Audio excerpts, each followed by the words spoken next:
What's happening, guys? Martin is back again. It's been a hot minute, you know where we are. So let's get into it.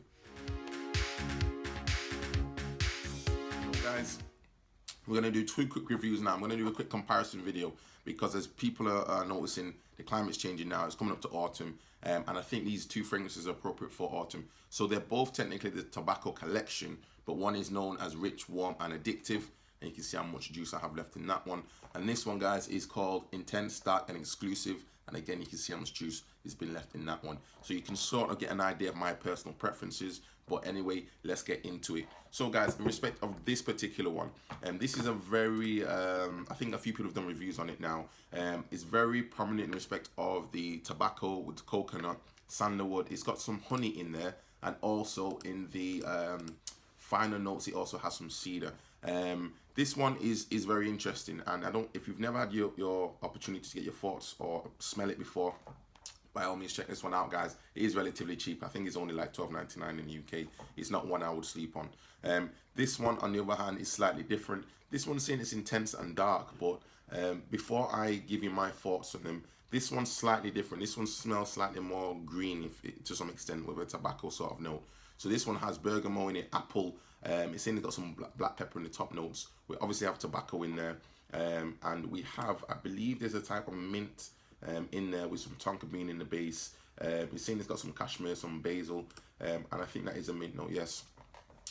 Now, guys, that being said, between the two fragrances, I think they're slightly different. It depends on how you feel about your nose when it comes to tobacco fragrances. For those that have probably done a review of, or those that at least smelt the Victor & Rolf Spice Bomb, the extreme version, the tobacco in that one is a slightly heavier sort of note. And I think you could have maybe a slight comparison to some extent with that one, if you smelled that one before. But that being said, I think, guys, if you were to take this one and you're in a situation where it's probably darker in respect of the lighting or respect of the sort of mood, maybe slightly more along the date night type of thing, this one probably appropriate. This one, guys, is quite good. The opening is quite sweet. The opening is quite sweet, and you do get this blast of honey in there. Yes, there's coconut that comes out more in the dry down, but the opening is sweet. It's slightly gourmand because of this honey note. So the tobacco is there, and again, slightly spicy. But if you imagine like even a tobacco leaf, that's what it smells a little bit like to me. So tobacco with honey mixing with some coconut in the base, that's what it smells like to me. This is a good fragrance, guys, but I would actually advise that this be worn probably more so in the winter time or the autumn. So for date night, I think this one's pretty good. Sillage wise, yes, there is a bit of a development of it. It's not a bad fragrance at all. It probably won't take that long to develop, but once it does, it's very linear from there, and you do get slightly more of a coconut type of sweet-ish vibe, but it's more along the lines of tobacco and coconut is what you start smelling in the base. Now, how long does this last for me on my skin? Not really that long, probably around about 3 hours or so before it becomes a skin scent, but the skin scent will then last in respect of the tobacco note. For me, I wouldn't really want to spray too much of this one because again, it's like imagine like a sort of syrupy, thick type of honey that's in the opening. So that could be a little bit much if you were to spray this in the office. I don't know if I would spray this in the office directly. I'd probably give it a bit of time to sort of cool down and relax, and then I would by all means have it in the office. But if you're going to reapply this one, guys, probably better to do it in your break rather than sat around people. The opening can be a little bit sickly, not in a bad way, but it can be a little bit too much if you're in a closed environment, okay? So this one, guys, is okay. But at the same time, for $12.99 it's not bad at all, but it's one of those fragrances that you'd probably better to get your nose on it. I wouldn't advise to blind buy it. Get your nose on it first of all if you've not done it already. But for me, guys, I give this one a good 3.5 out of 5. It's a very good fragrance. This one in comparison, I've not really worn as much, and there's a reason why I've not really worn it as much, was because of the weather and the time when I actually go to these type of fragrances. So for me, guys, this one won't really last that long on my skin. It's a lot lighter than the other one. The one's very heavy in respect of, say, the coconut vibe and this type of honey vibe, so slightly thicker.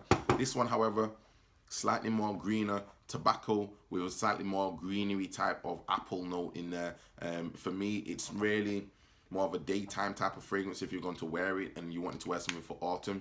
It's not a fragrance which I'd say I'd really want to be my signature scent or anything like that. The sillage is not very complex.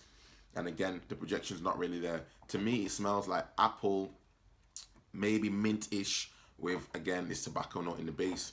It's not really as gourmand as this one. This one's again like overly sweet to some extent, and then again you get this type of coconut vibe in there. And this one's actually very good. Don't get me wrong, guys. I'm saying 3.5 out of 5, but that's just based on the way I see fragrances now. But this one is actually very good for what it is. And I think, to be honest, if you're going to spend $12.99, don't blind buy it. By all means, test it out. But this definitely is one I would wear, even on a date setting, for instance. Definitely in the evening. This one, again, more daytime. Lasting wise, again, not really that long, maybe 2 hours, if that. But it doesn't really project as much for me, and it just seems to be more of the prominent tobacco note that will come out.